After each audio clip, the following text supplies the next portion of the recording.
गोधन dairy farm Udaipur में आपका स्वागत है। और दोस्तों, आज मेरे सामने हैं गोदरेज कंपनी के डॉक्टर साहब, जो फील्ड में पशुपालकों के पास जाके पूरा कवर करते हैं, पशुपालकों की सहायता करते हैं। क्या उनको देना चाहिए, किस तरह का फीड खिलाना चाहिए, चाहे गोदरेज का खिलाएं, चाहे दूसरी कोई कंपनियों का खिलाएं, सप्लीमेंट क्या देना चाहिए, पशुओं का रख रखाव क्या है, उसके बारे में मैं आज कुछ सवाल करने वाला हूं। क्योंकि आज सर हमारे फार्म पे पधारे हैं और कुछ ऐसा नॉलेज है। कोई भी मेरे फार्म पे एक्सपर्ट आते हैं, कोई डॉक्टर आते हैं, कोई न्यूट्रिशन आते हैं, तो उनकी जो भी ज्ञान रहता है, उनके पास जो नॉलेज रहती है, वो मैं रिकॉर्ड करके आप तक पहुंचाने की कोशिश करता हूं। क्योंकि कभी कभी मुलाकात होती है, एक तो हम उनके पास चल के जाते हैं, आज वो हमारे पास चल के आए, यहाँ पर आए हैं कुछ नॉलेज देने के लिए। तो साथ साथ मैं भी कुछ इनसे कुछ बातें लूँगा और आपको भी चैनल के माध्यम से कुछ बातें बताऊँगा, जो कुछ न कुछ अच्छा होगा। तो दोस्तों, आज बहुत सारे इंपॉर्टेंट सवाल हैं, तो इस वीडियो को आप पूरा देखिए और बारीकी बारीकी से मैं सवाल डॉक्टर साहब से पूछूंगा। नमस्कार डॉक्टर साहब, स्वागत है नमस्कार, गोल्डन डेयरी फार्म नमस्कार उदयपुर सर। में आपका। सर, थोड़ा सा परिचय पशुपालकों को दे दीजिए आपके बारे में, ताकि पशुपालक भी जाने कि भाई आज कौन हमारे फार्म पे पड़ा। मैं doctor Kedar Prasad Gupta, Godrej technical services देखता हूँ। और जैसा कि गोवर्धन डेयरी फार्म में मैं उदयपुर मेरा आना-जाना रहता है, लेकिन काफ़ी समय से सर का नाम सुना था, तो मैं सर से मिलना भी चाहता था और इनसे जानना चाह रहा था कि किस तरह की सामान्यतः पशुपालन में समस्याएँ आती हैं और उनके लिए क्या-क्या ये करते हैं।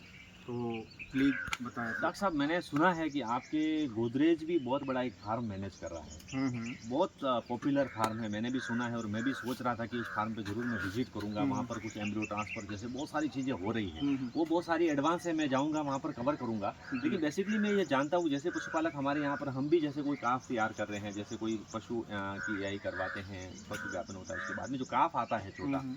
वहाँ से मैं जानूँगा कि काफ का रख-रखाव कैसे करेंगे भई, उसको वहाँ से उसकी अच्छी ग्रोथ हो और आगे जाकर वो अच्छा दुधारू पशु बने, पशुपालक बने। सर, ये आपने अच्छी बात की है। क्या है, सामान्यतः जो आज का जो किसान है, उसका फ़ोकस केवल जो रहता है, वो पशु का दूध चाहिए उसको। जी, जी, जी। कई पशुपालक जो रहते हैं, लेकिन जो बछिया का पालन है, जी, उससे उतना साइंटिफ़िक जो वैज्ञानिक दृष्टिकोण है, जी। उसका समावेश नहीं करते हैं।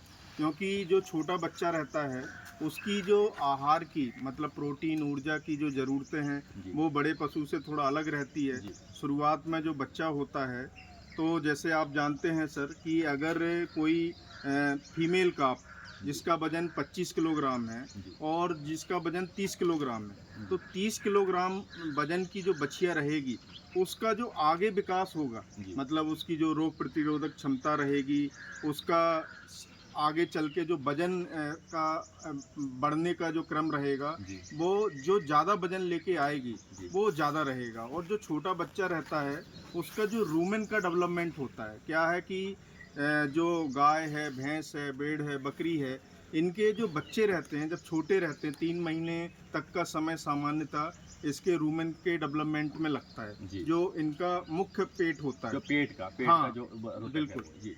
और सामान्यतः जैसे पशु के ना 4 पेट होते हैं। अच्छा जी। तो उसमें जो रूमेन रहता है वो सबसे बड़ा रहता है। जी, जी, जी। और जब बछिया का जन्म होता है या पाड़ी का जन्म होता है, उस समय जो रूमेन है जी। वो हार्डली 25% रहता है। अच्छा।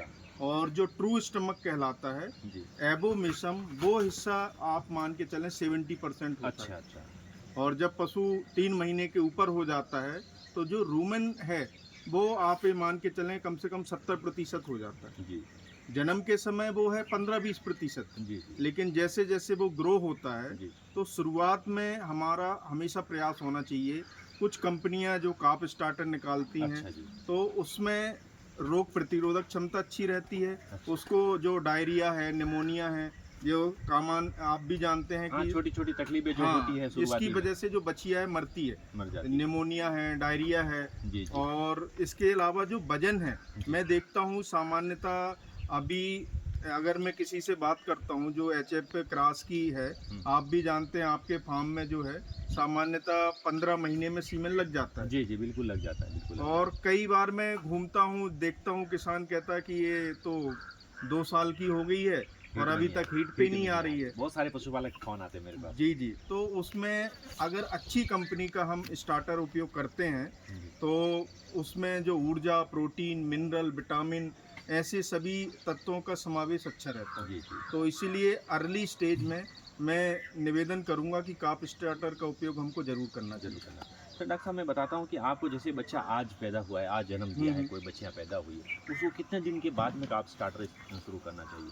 काफ स्टार्टर सामान्यतः आप 8वें दिन से स्टार्ट कर सकते हैं। जी, जी। अगर आपको लग रहा है कि आपका पशु नहीं खा रहा है तो आप कोशिश करें 15वें दिन से उसको स्टार्ट कर स्टार्ट दीजिए। करें। शुरुआत में पहले सप्ताह में 50 ग्राम दीजिए आप दूध में उसको घोल के जो है, और मतलब डिप करके डीप थोड़ा करके। आदत में मतलब डालें कैसे तो भी करके उसको खिलाना है। हाँ, धीरे धीरे हम उसको प्रैक्टिस करेंगे, जी, क्योंकि बच्चा है, कोई भी चीज़ जब हम देखते हैं आदत में आती है धीरे धीरे, धीरे धीरे। तो उसको वो खाना चालू हो जाता है। और कोई भी अच्छी चीज़ चाहे हम भी अनुसरण करें चाहे जानवर करें, जानवर। अच्छी चीज़ में उसको थोड़ा टाइम लगता है। तो अगर वो शुरुआत कर देगा, शुरुआत में 50 ग्राम मात्रा दीजिए, उसके बाद में फिर आप 200 ग्राम दीजिए, फिर धीरे धीरे सप्ताह दर सप्ताह उसको बढ़ाते रहें।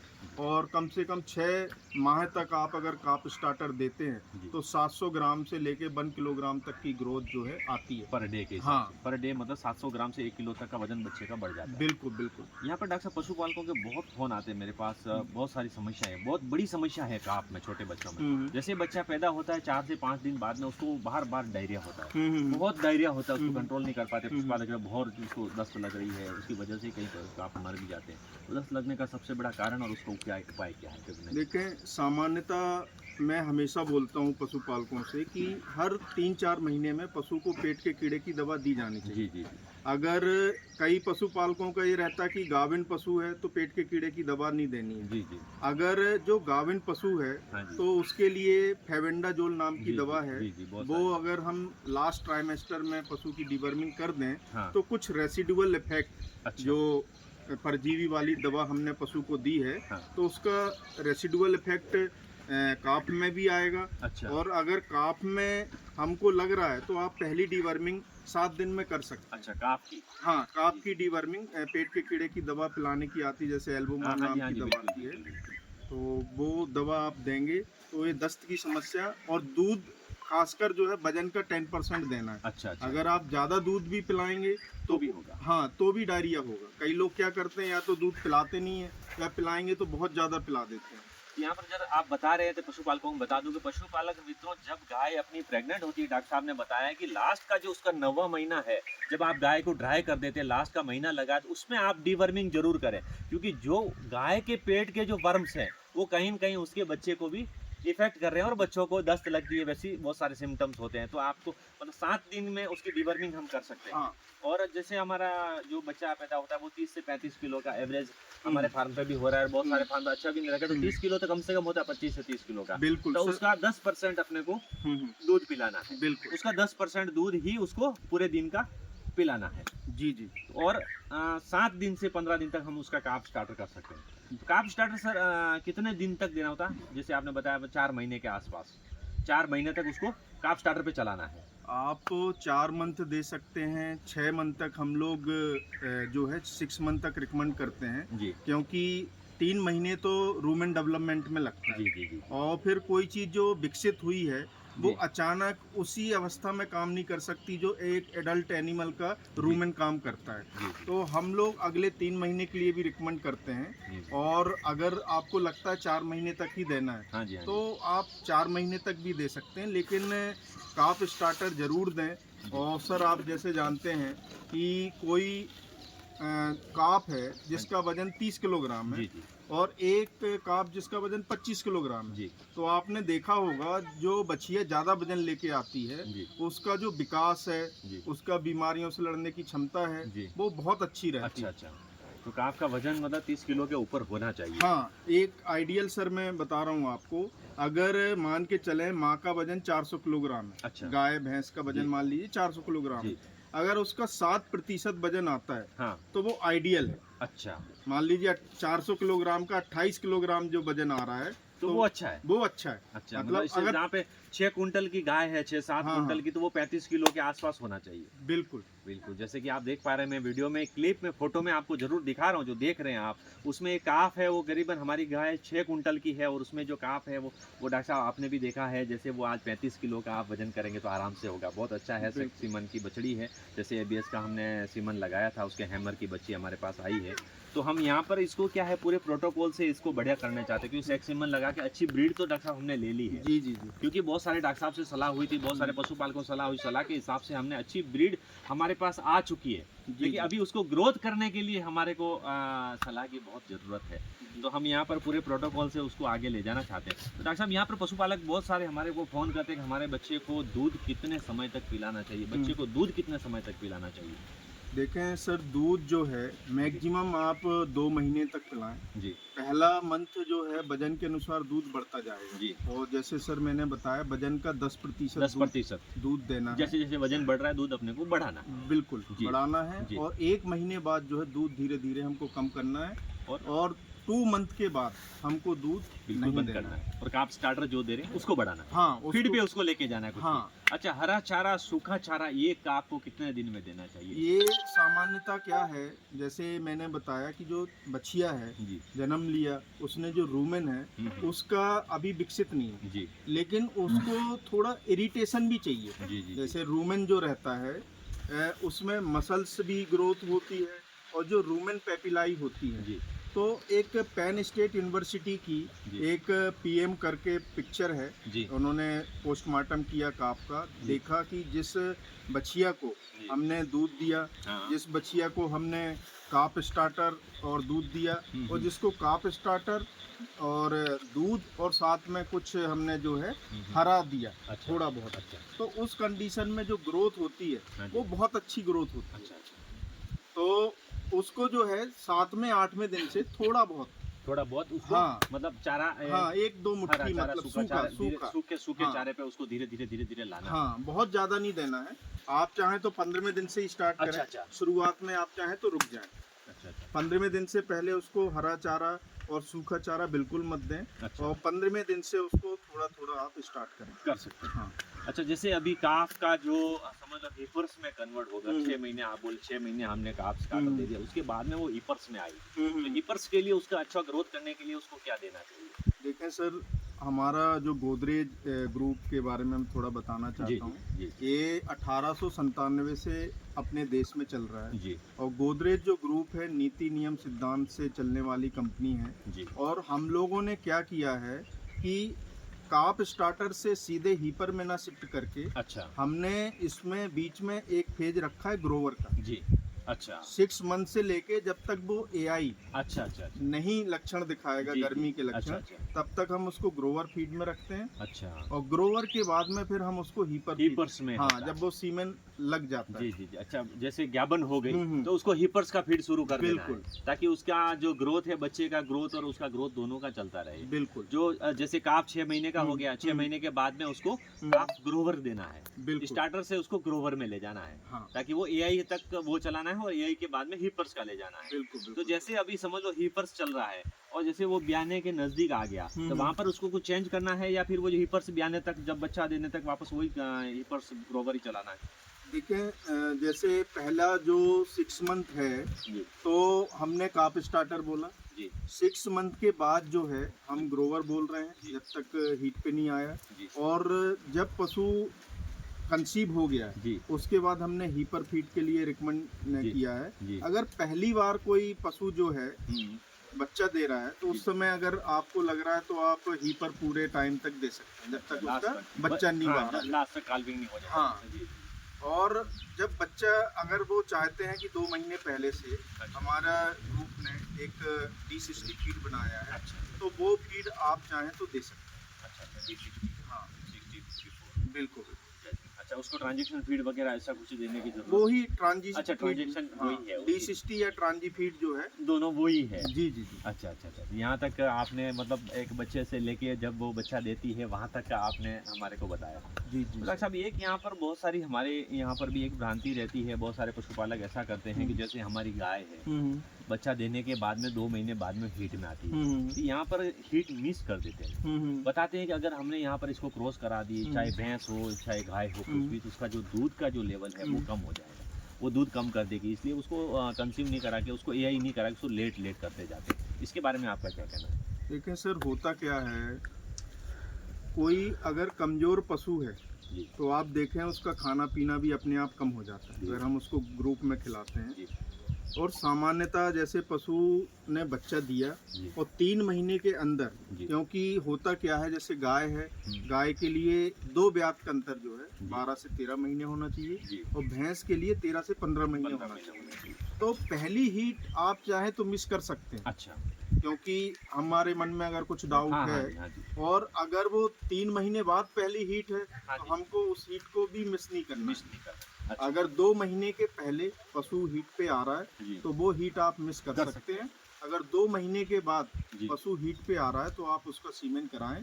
उसके लिए मैं बताना चाहता हूँ कि जो डिस्चार्ज है, जी जो डिस्चार्ज आता है वो बिल्कुल पानी जैसा होना चाहिए। जी जी। हमको ऐसा ना लगे कि उसमें हल्का सा दूध जैसा लग रहा है, उसका अच्छा। कलर में चेंज है। जी अगर हमारे मन में ऐसा है तो हम चाहें तो एक बार पशु की बच्चेदानी की सफाई करवा के नेक्स्ट। नेक्स्ट हीट पे यही हाँ, करें तो वो कंसीव हो जाएगा। बिल्कुल। बिल्कुल बिल्कुल।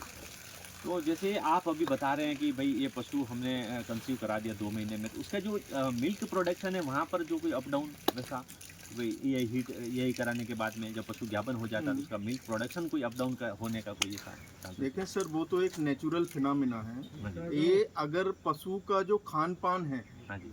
अच्छा नहीं रहेगा, हाँ मान लीजिए एक पशु को 6 किलो संतुलित आहार की, उसके उत्पादन के अनुसार अगर मैं बात करूं, गाय को 1 लीटर के पीछे 400 ग्राम और कम से कम 1 से 1.5 किलो जो अतिरिक्त आहार चाहिए। जी। भैंस के लिए 1 लीटर के पीछे 500 ग्राम और 1 से 1.5 किलो अतिरिक्त आहार चाहिए। अच्छा।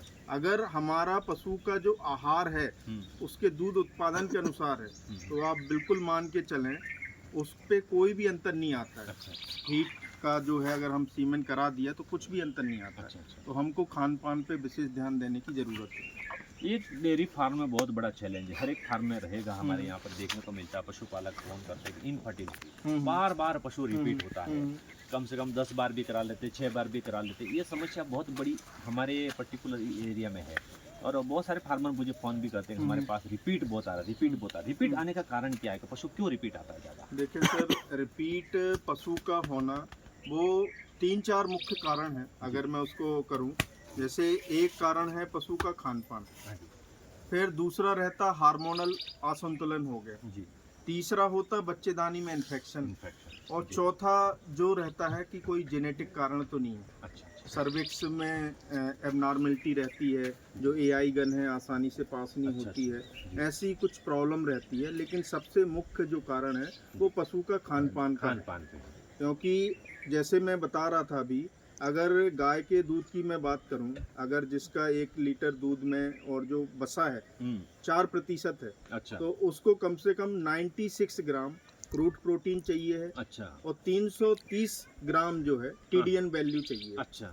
अगर इस अनुपात का हम फीड उसको खिला रहे हैं, हाँ मतलब उसकी ऊर्जा, प्रोटीन, वसा, मिनरल, ऐसी सभी ज़रूरतों को पूरा कर रहे हैं, तो पशु को जो रिपीट ब्रीडिंग वाला इशू है जी। वो नहीं आएगा। और अगर खान पान की कमी के बाद भी पशु रिपीट करता है तो दूसरे पैरामीटर हमको समझने की ज़रूरत है कि उसका चक्र कैसे रिपीट हो रहा है। जी। अगर मान लीजिए कोई पशु जो है 20 से 22 दिन पे ही रिपीट हो रहा है जी।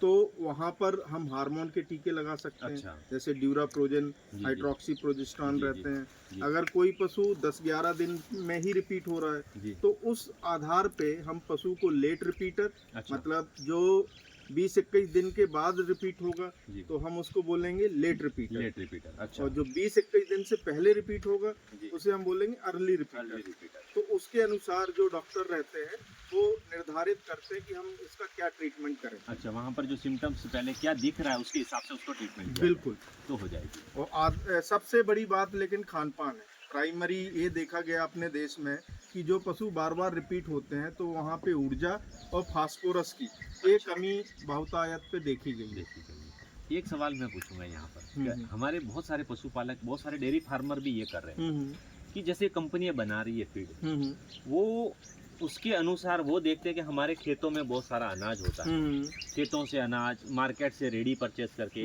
खुद फीड को तैयार करके घर पर कस्टमाइज करके उनको दे रहे हैं। वो बोले हमें दूध का तो प्रोडक्शन अच्छा मिल रहा है। तो आप क्या कहेंगे कि वो बेटर है या फिर मैं, आप तो अभी आपकी कंपनी का ही बताएंगे कि भाई कंपनी का देना है। जी, जी, यहाँ पर एक बहुत बड़ा सवाल है, कोई पशुपालक कंपनी का नहीं खिला के बोले रेट मुझे ज़्यादा पड़ रहा है, मैं घर का बना के दे रहा हूँ, उससे उसके पशुओं पे साइड इफेक्ट क्या होगा कि अगर वो फीड खिलाएगा या कंपनी का फीड खिलाएगा?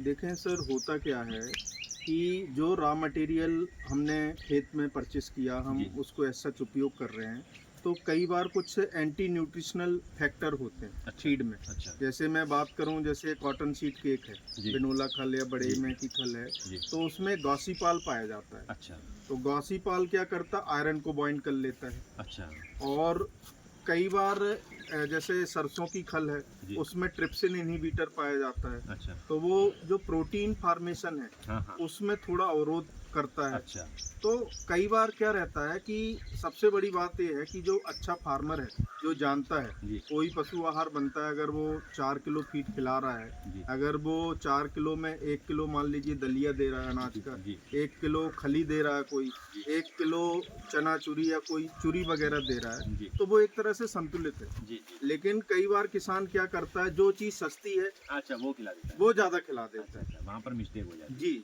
तो उसको एक संतुलित आहार, इसके अलावा आप जानते हैं कि जब पशु को हम पैलेट फार्म में बनाते हैं है, जी, या हीट प्रोसेस से गुजरता है, जी, तो उस समय जो पैलेटेबिलिटी है, जी, उसका स्वाद भी बढ़ जाता है। जी, और हम लोग इसमें क्या है, मिनरल, विटामिन और अच्छा, yeast, toxin binder, bypass fat, protein, इन सब का समावेश करते हैं। तो जो क्वालिटी फीड है, जी, मतलब जो एफिशिएंसी है फीड जी, की, जी, जी, वो काफ़ी अच्छी हो काफ़ी जाती अच्छी हो जाती है।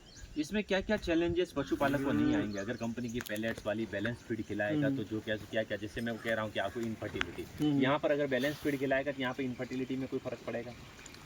इनफर्टिलिटी का जो मेन रिलेशन है, अगर जो मात्रा हम बताते हैं जी, उस मात्रा के अनुसार वो फीड डालेंगे, तो निश्चित रूप से जो रिपीट ब्रीडिंग या प्रजनन संबंधी जो भी समस्या है, वो काफ़ी कम हो कम जाएगी। हो जाएगी। कम हो मतलब जाएगी। अपन जड़ से तो उसको मिटा नहीं सकते, बिल्कुल। कहीं न कहीं तो होगी, लेकिन जी। मतलब कम कर सकते हैं उसको, जी, बहुत जी। सारी चीज़ें कम कर सकते हैं। तो डॉक्टर साहब वीडियो बहुत लंबा हो गया यहाँ पर, तो मैं यहाँ पर आपसे इतना ही निवेदन करूँगा। बिल्कुल, बिल्कुल क्योंकि सर। लंबा होगा तो पशुपालक देख नहीं पाएँगे, जी, जी, कहीं जी। ऐसा करेंगे। और आगे वाले वीडियो में मैं जैसे अभी जी, आपके फार्म पर भी प्लान कर रहा हूँ, जैसे नासिक में सुना हमने प्लान जी, किया जी, हुआ है, तो मैं गोदरेज फार्म पे जाके ज़रूर एक वीडियो बनाऊँगा। बिल्कुल। उसमें क्या-क्या वहाँ पर गोदरेज मैनेज कर रहा है और एम्ब्रियो ट्रांसफ़र वहाँ पर क्या हो रहा है, किस तरह से हो रहा है, वहाँ डॉक्टर साहब से मैं ज़रूर जानूँगा। बिल्कुल। बहुत-बहुत धन्यवाद आपका। बहुत बहुत सर आपका मैं ज़रूर आमंत्रित करना चाहूँगा बिल्कुल। हमारा जो नासिक में फार्म है, क्योंकि मैं बताना चाहता हूँ कि अगर हम कृत्रिम गर्भाधान के द्वारा जी। किसी नस्ल का सुधार करते जी, जी, हैं, जी। तो वहाँ पे कम से कम 6-7 पीढ़ी लग जाती पीढ़ी है। लग जाती है, बिल्कुल, बिल्कुल। जबकि जो एम्ब्रियो ट्रांसफर टेक्नोलॉजी है, आप एक ही जनरेशन में,